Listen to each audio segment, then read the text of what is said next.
Assalamualaikum warahmatullahi wabarakatuh. Jumpa lagi dengan saya Bagawan Kinayungan di Kalangan, sebuah arena informasi dan opini sekitar sosial budaya.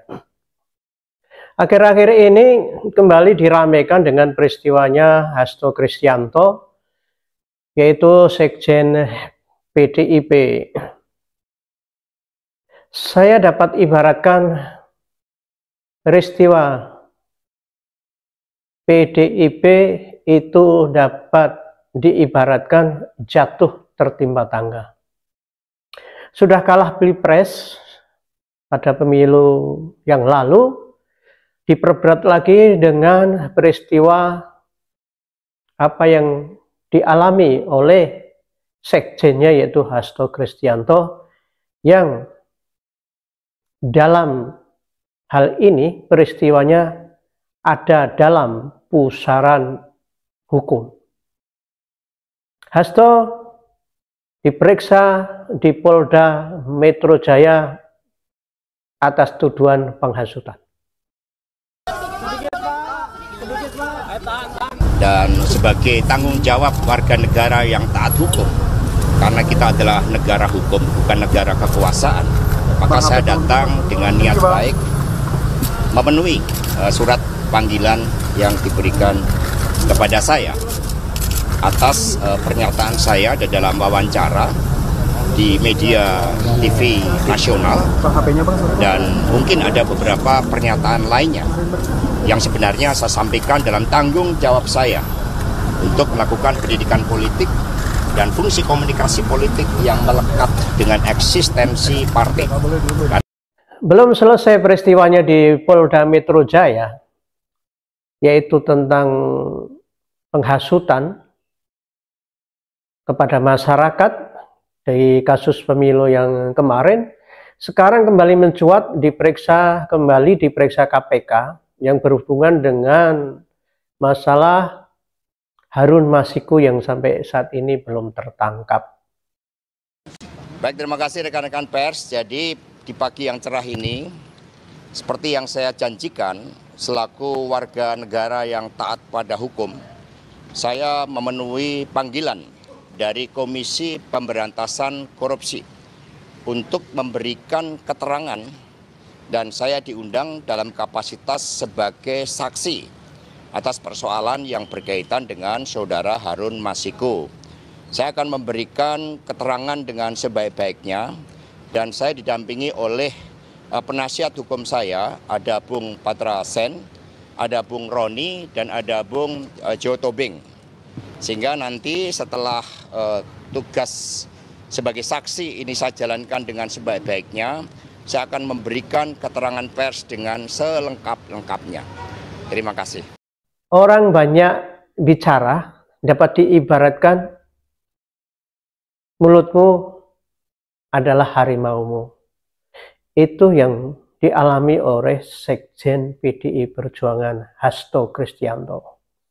Lepas dari Polda Metro Jaya belum selesai masalahnya, tinggal nanti bagaimana, apakah akan naik ke penyidikan sehingga ditersangkakan. Kemudian kasus Harun Masiku ini juga sangat pelik karena Harun Masiku sudah 4 tahun menjadi DPO, sedang dicari KPK, tapi banyak juga yang mengkaitkan bahwa keterlibatan peristiwa Harun Masiku itu tidak jauh dari peristiwa Hasto. Itu tuduhan-tuduhannya. Apakah itu akan terbukti? Walau alam, karena Harun Masiku masih belum tertangkap. Tapi bagaimana kalau kita lihat dari para pengamat politik atau yang membidangi atau para pengamat yang sangat tahu kronologisnya, yaitu bahwa Hasto itu sudah selayaknya ditersangkakan. Dan ini pun gitu, kalau politis memang politis itu. Apapun sekarang KPK udah malah bukan politik tingkat tinggi, sekarang jadi politisi praktis. Karena nampak kelihatan ini ketika Pak Hasto menjadi sangat kritis, maka ya mau tidak mau saya menyebut ini bahwa suatu yang orkestrasi untuk menjadi tanda kutip melemahkan Pak Hasto dengan orkestrasi ini. Karena kalau memang tujuannya ini untuk dulu diperkuat bagaimana Pak Hasto itu bagian dari proses yang dianggap diduga terlibat dari Harun Masiku, ya kayak Pak Aswad tadi aja, umumkan memang Hasto tersangka aja, itu aja. Itu loh, selesai. Sehingga partai pun juga bisa punya mitigasi di nonaktifkan atau apa, kan gampang gitu kan, karena memang ini persoalan pribadi-pribadi, saya tahu persis di situ. Jadi maka mestinya saya menghimbau KPK berhentilah untuk menjadi gimmick gitu. Berkali-kali saya katakan di media, retorika, dan kemudian pada posisi Pak Firly pun juga mengatakan dulu pernah saya uji juga gitu, tiba-tiba tidak ada angin tidak hujan akan membuka lagi kardus durian Muhaimin Iskandar. Seminggu kemudian saya gugat, ternyata tidak ada apa-apa, surat perintah penyelidikan aja nggak ada. Ini loh, jadi terus yang ini pun juga begitu gitu. Kalau proses-proses ini yang menjadi seperti ini.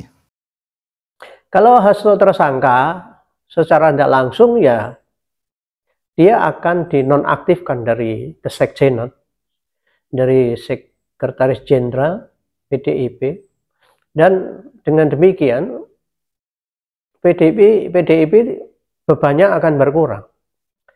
Apalagi banyak juga yang dari pendukung-pendukungnya atau fans-fansnya Puan Maharani yang sebenarnya sangat menyayangkan apa yang dilakukan oleh Hasto itu.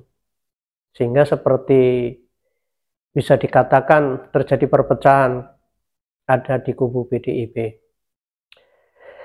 Itu apa yang dikatakan oleh koordinator MAKI, Boyamin, bahwa ya sepantasnya Hasto ditersangkakan. Tapi yang disayangkan bahwa KPK masih bermain dengan gimmicknya. Apakah itu strategi? Kita tunggu.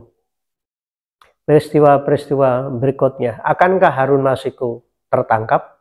Dan akankah Sekjen PDIP Hasto Kristianto menjadi tersangka di KPK ataupun di Polda Metro Jaya? Kita tunggu perkembangan selanjutnya di bulan-bulan mendatang.